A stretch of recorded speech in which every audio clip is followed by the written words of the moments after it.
என்னன்னு கேட்டாங்கன்னா, இவெல்லாம் ஐக்கியூ உள்ளவனா, இன்டெலெக்சுவல் கொயிஷன், அறிவு தளத்துல அவனுக்கு அறிவு இருக்குதா, அறிவாற்றல் இருக்கிறதா, புத்தி கூர்மை இருக்கிறதா என்று கேட்டார்கள். அந்த வகையில் தான் ஐஏஎஸ், ஐபிஎஸ், உயரிய பிரிவினர்கள் எல்லாருமே ஒரு நல்ல ஐக்கியூ நல்லா இருந்தவங்களா இருந்தாங்க. அறிவு தளம் நல்லா படிக்கணும், நல்ல மார்க் வாங்கணும், நல்லா பேசணும், இது மாதிரி ஒரு தளத்தில் இருந்தோம். அது பேர் வந்து ஐக்கியூ, அறிவு தளம்.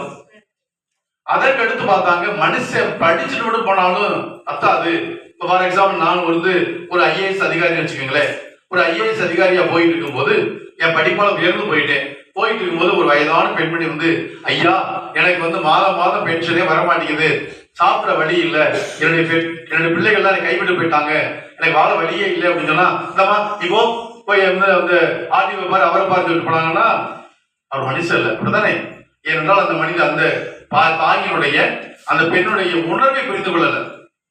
உணர்வை புரிஞ்சு வந்து ஒருத்தர் அழுதுகிட்டு இருக்காங்கன்னா சார் என்ன செய்வாரு, 2 அடியை பட்டு அழுவு பாரா, இல்ல ஏன்னா அழுகிற, என்ன பிரச்சனை, வா பசிக்குதா, சாப்பிடலையா, வீட்டுல அப்பா முடிச்சாங்களா கேட்கறது.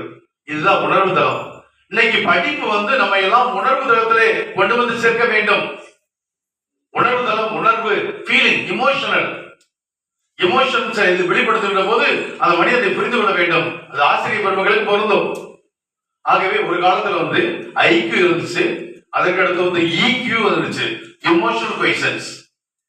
அதுக்கு அடுத்து வந்து மதம் சம்பந்தப்பட்டவர்கள் நாமெல்லாம் ஒரு மனிதனை மனிதனாக மாற்றுவது, செதுக்குவது, நல்ல கருத்துக்களை தருவது மதம். அதுக்கு ஸ்பிரிச்சுவல் கொயிஷன்ஸ், பாத யாத்திரை போறோம், வாரம் கோயிலுக்கு போறோம், அல்லது தினமும் கோயிலுக்கு போறோம், அல்லது தினமும் வீட்டுல சாமிக்கு முன்னாடி நின்று ஜெபம் பண்றோம், அல்லது நடைபயணம் போறோம், திருப்பயணம் போறோம். இதெல்லாம் ஆன்மீக வழிபாட்டில் கொள்ளவை, ஸ்பிரிச்சுவல் கொயிஷன்ஸ். ஆன்மீக தளம், ஒரு மனிதன் அறிவு தளத்தில் நிற்கின்றான், ஒரு மனிதன் உணர்வு தளத்தில் நிற்கின்றான், ஒரு மனிதன் ஆன்மீக தளத்தில் இருக்கின்றான். எத்தனை நாள் இவ்வளவுதான் நினைச்சு.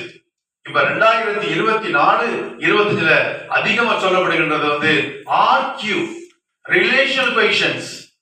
மனுஷனுக்கு வந்து இன்னைக்கு உறவு தேவைப்படுது.